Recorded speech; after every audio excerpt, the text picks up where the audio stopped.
Hello. Today, we'll walk through how to add additional AI minutes to your existing account.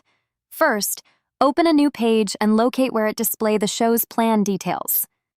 Next, find the upgrade plan and click on it. This will redirect you to the pricing page.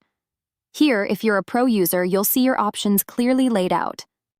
To top up your AI minutes, click on the Top Up Minutes option. A new selection will appear where you can choose the number of extra minutes you need. Adjust the amount according to your needs.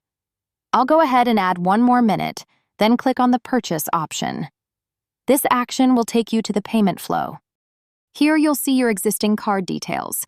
A confirmation code will be sent to your registered phone number along with the pricing details, showing the total cost for the additional minutes. Once you enter the code, the minutes will be automatically added to your account. And that's it. You can easily top up your AI minutes just like this. Thank you for watching.